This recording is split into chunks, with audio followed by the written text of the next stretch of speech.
Welcome back to the Band Guide, where we use GarageBand like a pro to create radio-ready music.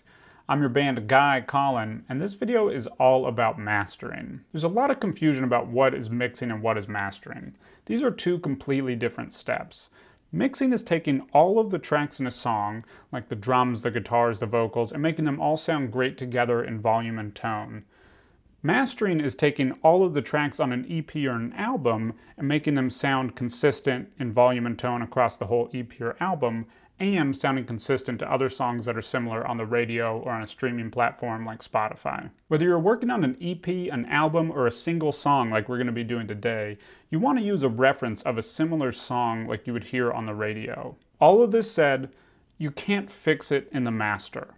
There's no such thing. A master is only ever going to be as good as the mix that it started with. So sure, there's some things you can do to sweeten it, and a really great mix can have an even better master, but you can't take a bad mix and then have a great master. It's just not possible. Now, if you're serious about getting a better mix so you can get a better master, I want to give you something to help with that. I've put together a free 6-step checklist to a pro mix in GarageBand. You can download that completely free at the link in the description below, and I'll walk through the 6 steps to a professional mix in GarageBand. In fact, the track we're going to be using in this video today, I mixed through this 6-step process. Now, full disclosure, I'm not a mastering engineer. Mastering is an art form in and of itself. But I am a mix engineer, and I have mastered a lot of songs for clients who couldn't afford to get a master themselves. The number one thing I've learned about mastering is less is always more. Especially if you're not a mastering engineer, don't overdo it in this stage. If you overdo it, you could completely ruin your mix. It is definitely possible to make a good mix bad with a bad master. The 3 most important tools in mastering have always been and will always be EQ, compression, and limiting. So those are the only 3 tools that we're going to use in this video today. Let's go ahead and dive in.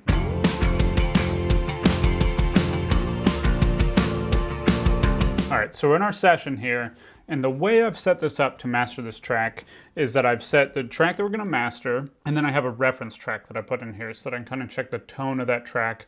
I've volume matched it, so I brought the volume down to be roughly the same of where this one is. If you're doing multiple tracks, you could just lay them out, so you'd have a track here, and then a track that starts here, and you just have all your tracks laid out like that. In this case, we're just going to be doing this one song. If you have been following along with my 6-step series, this is the song we use for that. After we finished that series, I noticed the song needed a little bit more bass, so I added a little bit more low end in the bass guitar to kind of compensate for that. But otherwise, this is that exact song. We're just going to listen to this reference, and we're going to kind of discern tonally, what do we think that our song needs to kind of get a little bit closer. Now this references are tricky because it's a different song. It's not going to have the exact same parts, instrumentation. It's going to need a little bit something different, but that's okay. We're just going to work around it. We're going to listen and try to decide, what do I like about this other one that maybe mine could benefit from? And then when it goes, and it might be on the playlist next to each other, they're not going to sound drastically different. So let's listen to a little bit of our mix here. Let's just start on this chorus.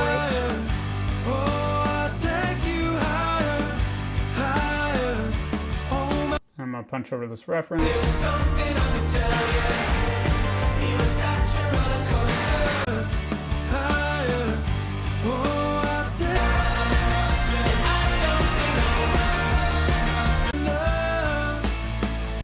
So we're starting with the EQ. We're thinking EQ here first. So I like to put my EQ first in the chain to happen before the compression. So I can already tell that I think I still want a little bit more low end. I want to clean up a little bit of the mid-range to make space for some of the better sounding frequencies in the mid-range. Almost all tracks have a little bit of mid-range frequencies, so there tends to be a little bit of build up there. And then I think I still want even a little bit more brightness on my track. Subtle, but just a little bit. All these EQ moves are going to be very, very subtle. So let's listen and let's just focus on low end for a moment.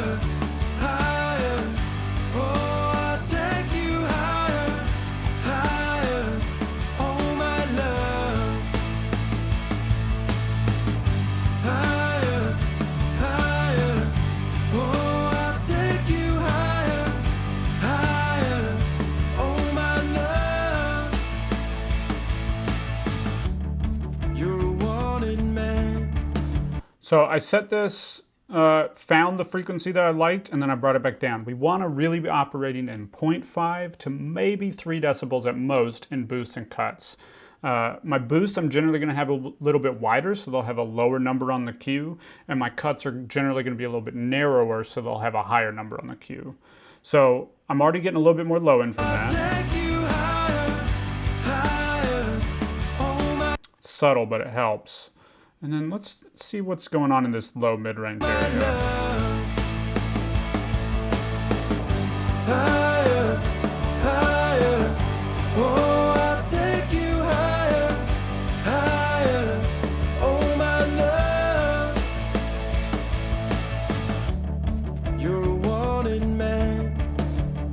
But I wanted you to know my name.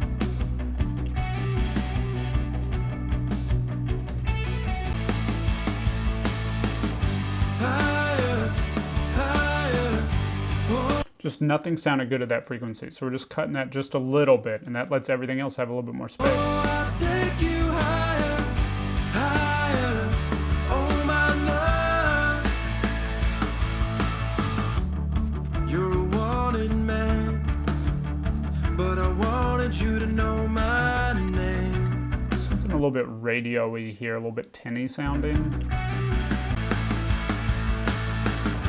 Higher, higher, oh, I'll take you higher, higher, oh my love. You're a wanted man, but I wanted you to know my higher, oh my love. Higher. Let's start adding a little bit of brightness. Now we want to be subtle here, but let's see if we can bring out a little bit more brightness on that. Higher, oh, I'll take you higher, higher, oh my love. You're a wanted man, but I wanted you to know my name.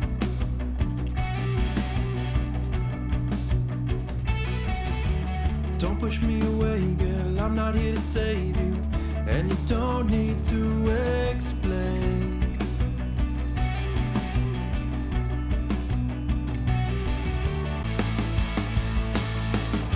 Higher, higher, oh, I'll take you higher, higher, oh my love.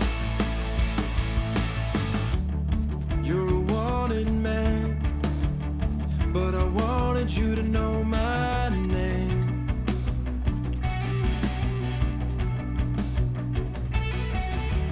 Don't push me away, girl, I'm not here to save you, and you don't need to explain. So we just want to make sure we finish by balancing the volume level so it's not louder or quieter with and without the EQ. So we've cleaned it up just a little bit. We've added a little bit of low end. Let's go ahead and do a little bit of compression. Now we just want to tame the dynamics just a little bit, because if we have things getting really, really high dynamically, if it's too wide of a range dynamically, then when we go to limit it, it's going to be a really big change in that thing that's passing in those dynamics. So by using the compressor to turn those dynamics down just a little bit first, when we do the limiting, it will have a little bit less work on that limiter. It will sound a little bit more natural, a little bit cleaner, a little bit easier. So let's do this compressor here. Higher, higher, oh, I'll take you higher. We're going to start by setting the ratio higher than we probably want it, somewhere around 5. We're going to bring this back down to 0 because we're not turning anything down just yet. And then we're going to bring the threshold down till we see it's kind of starting to kick on. Higher, oh, I'll take you higher, higher, oh my love. Higher. Now we're going to, it's kicking on just a little bit. It's a higher ratio than we want, so it's a little bit more aggressive than we want. We're just going to figure out the exact right attack time. We probably want kind of a medium, fast to medium attack time. Love, higher, higher, oh, I'll take you higher, higher, oh my love. Higher, higher, oh, I'll take you higher.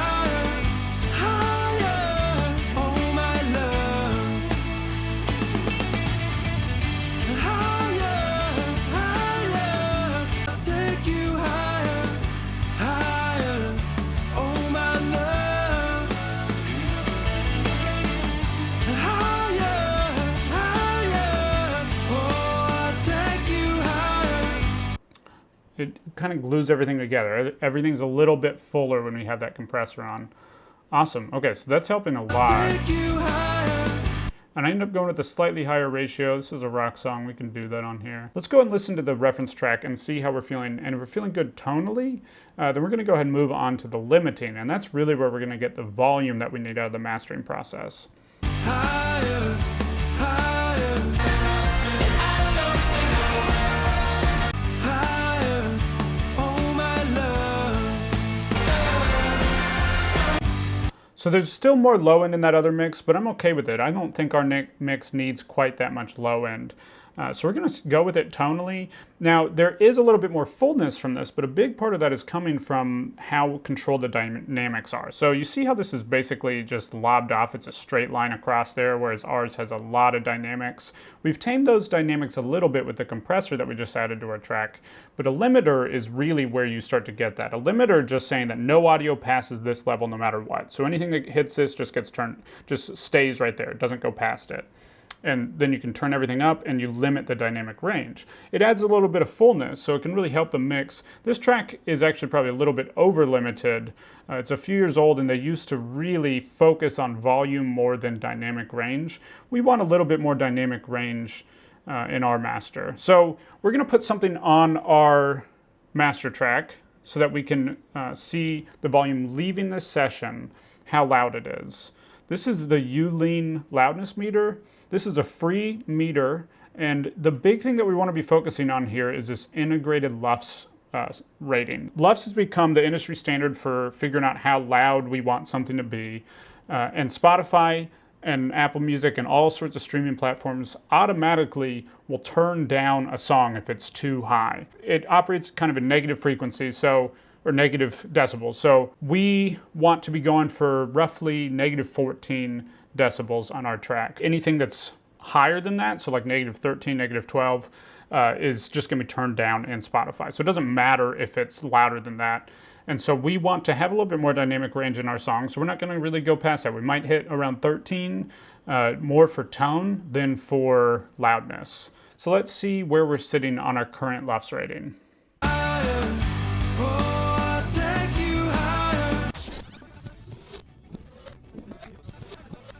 Okay, so it's listened to a fair amount of this song. It has a pretty accurate rating. Now this is over time, so it's not as straightforward as just we know that we could turn it up 2.9 decibels and hit 14, negative 14 on the LUFS score. So, but we know that we can turn up at least 2.9 decibels. So we're gonna go onto our individual track here, and we're gonna add a limiter. So this is under the dynamics. We're gonna go to this limiter right here. And this limiter is very simple. All it has is gain, how much volume you're adding, and then where you want the loudness threshold to be. You should set this at negative 0.5. That's just saying that nothing gets past negative 0.5, so you don't have to even worry about it hitting that 0 mark and starting to digitally distort. That sounds terrible, so we're just going to avoid that altogether by setting this at negative 0.5. And then we know we can turn this up at least 3 decibels. So we're just going to go ahead and turn up 3 decibels to start. And we're just going to watch it go back and forth between the loudness meter and this over time and see if we can keep adding a little bit more volume until it's sitting. It can be over 14, but we just don't want it to be drastically over 14. There's no need for that. But it's okay, especially tonally, if you want a little bit more fullness, if you want a little less dynamic range, it's okay to be sitting at 12, anywhere in that range, but you don't get more loudness out of that. You just get a little less dynamic range. So you want to go back to your loudness meter and you want to reset it. And we're going to just start here. Here I am again in a hotel bed in Colorado. I'm just waiting for your call, but it's not gonna come at all. Higher, higher, oh, I'll take you higher, higher, oh my love.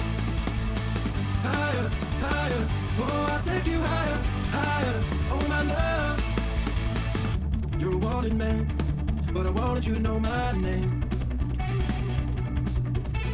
Don't push me away, girl, I'm not here to save you, and you don't need to explain. Here I am again in a hotel bed in Colorado. I'm still waiting for your call, but it's not gonna come at all. Higher, higher, oh, I'll take you higher, higher, oh my love. Higher, higher, oh, I'll take you higher, higher, oh my love.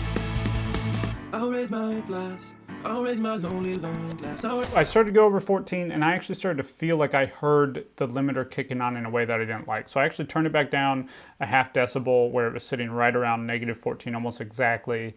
And that was sounding the best to me anyway. So we're going to go with that. So now we know our song is loud enough. We know that it's at the right loudness ratings to be on Spotify, to be on the radio. But let's listen back to the other things we did in this process. So we used a little bit of EQ to shape the tone, to get it to sound a little bit closer to our reference track, and to just kind of make it sound a little bit better to our ears as the mastering engineer in this setting.